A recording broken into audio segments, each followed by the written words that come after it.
Hey, Shawnee from SpeedCubeReview.com. So I just got back from FMC America, and it was a ton of fun. There was not a lot of us there. I think there was like 6 of us there, but around North and South America, there was a lot of people. There was over, I think, 40 different locations, and we all did the same FMC scrambles. Now, I'm going to go through 2 of the solves because one of them ended up being a DNF. I just ran out of time and didn't have it written on the paper correctly. Now, DNFs are actually not that uncommon. I know it's a double negative, but majority of the people at even my location had a DNF in at least one of their solves. So anyways, we're going to go to one of them. I got a 36, and I'll go through that. I had to throw in an insertion, and I'll kind of go through how I solved that one. One of them, though, got me a 22, which puts me 3rd in the country and 18th in the world. So I am going to boast about being 3rd in the country and 18th in the world for a little bit, although I'm not putting myself on a pedestal with most of those people because I do not average anywhere near that. Normally, I am mid to high 30s, and I don't know if I've ever in my entire life gotten a time under 30 moves, and this one ended up being 22 moves. So I'll go through that. Now, actually, it wasn't even just me that got the solve. Someone in the same room got that solve, and so I think someone in Georgia got that solve. But yeah, I'm going to go through that, show you how that kind of worked and how I got those solutions. So let's check that out. So I'm going to go through the 3rd solve first, and I'll put the scramble in the description. So first, let me scramble this up. So starting from here, I tried a lot of different things. I tried some edge orientation. I tried making different blocks using the inverse, and I finally just sort of gave up and decided to utilize this. And I tried it before, but I didn't really like how it turned out. But I decided to just go with it because I felt like I was running out of time. So first thing that I did was to pair up that edge in that corner. So what I did was an L prime and then U prime, and that paired up that right there, and then I inserted it. So after that, it was just sort of building up some other blocks. So from there, I just did L, B, U2, D prime, B, D. And that built up the 2x2x3 block. And so I know that was kind of fast going through, but it's just general pairing pieces out, block building. And from here, you have a few options. You could do green on bottom, you could have yellow on bottom. This edge is already in. You could also do the inverse. And I tried a lot of things. I did where I did the inverse and then I paired up pieces up, and then I did like an OLL, and then I tried I almost wrote down like a 42, I believe, and I had about 10 minutes left, so I'm like, let me just try some other stuff. And so from here I was like, okay, let me just do the very obvious CFOP sort of thing, where I saw that edge there in the corner here, and I just inserted that. Same thing, that edge, that corner, and I just inserted that, which ended up skipping OLL. And then I had a U-perm. Now, instead of just doing a U-perm, I inserted the another algorithm partway through, which ended up canceling one move, so it ended up being an 8-move insertion of this U-perm. So I'm not going to go through exactly where I inserted that, but at least for this, just to get an idea of how I did that with this block building, and then just happened to be an OLL skip, and then inserting that edge permutation. Or actually, no, here, I'll go through it real fast. So what I did again, let me scramble this up. Okay, so again, I first built up that 2x2x3 block. So I did that to build up that first block. And then L, B, U2, D prime, B, which built that up, and then D prime, so that moved that in. And so the only spot I really found to insert this, I didn't do the insertion finder to see what I could have done, but I paired that up.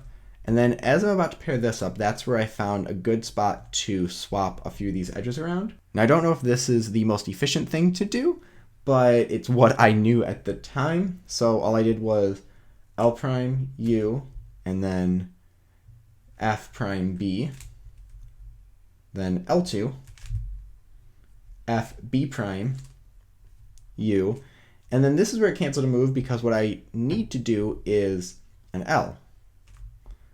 But the next move I have to do is another L, so it just equals into an L2. And then it's just solve like normal, and what would be the OLL skip is now actually a full last layer skip, if you want to call it a skip. And that's that. So that was the first solve that I did. Now, these are my notes for this first solve, and they're all over the place. Got a bunch of different things I could have done, or at least a third solve, I mean. These are my notes for the first solve. That's the scramble inverse that I just like writing down to make it easy for me. And that's literally the solution. I have no other notes on the page. So let me show you what I did here. So here is the scramble. And now I did a lot of different things to try to figure out what would be the best first thing to do. And I couldn't find too many things.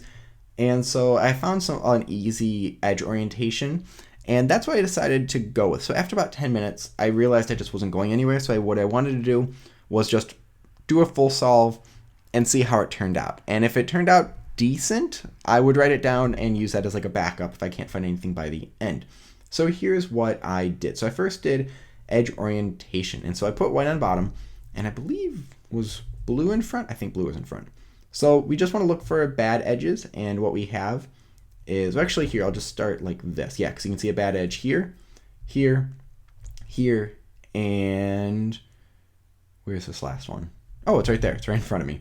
Okay, so to fix this edge orientation, all you have to do is F2, U, and then F prime. And that also puts that edge into place and pairs that up. So now I'm going to flip this over because I ended up doing white on bottom just to make it a little bit easier. Instead of just normal block building, I decided to do a full ZZ solve, which honestly is not the best idea most of the time, but I just wanted to do that just to make it easy for myself. This is really the only time I had to backtrack and alter something because the rest was pretty straightforward. So my first thought was to put this down and then do a B2. And then I realized I can pair this up as well. But if I pair that up, I've got to then do L, D prime, L prime to insert it. So instead of just doing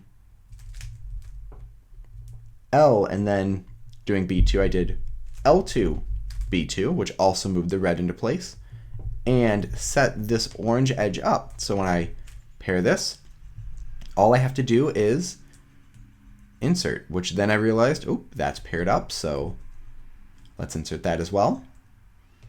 This red and green are perfectly set up, so let's insert that.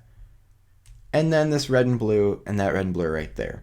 And so here, I was like, okay, let me just do a regular insertion like this. And then I was like, okay, well, this is a winter variation that I know of, and it goes right into it, so it kind of cancels out that first move. And then this is when I kind of had that realization, though, this is completely solved.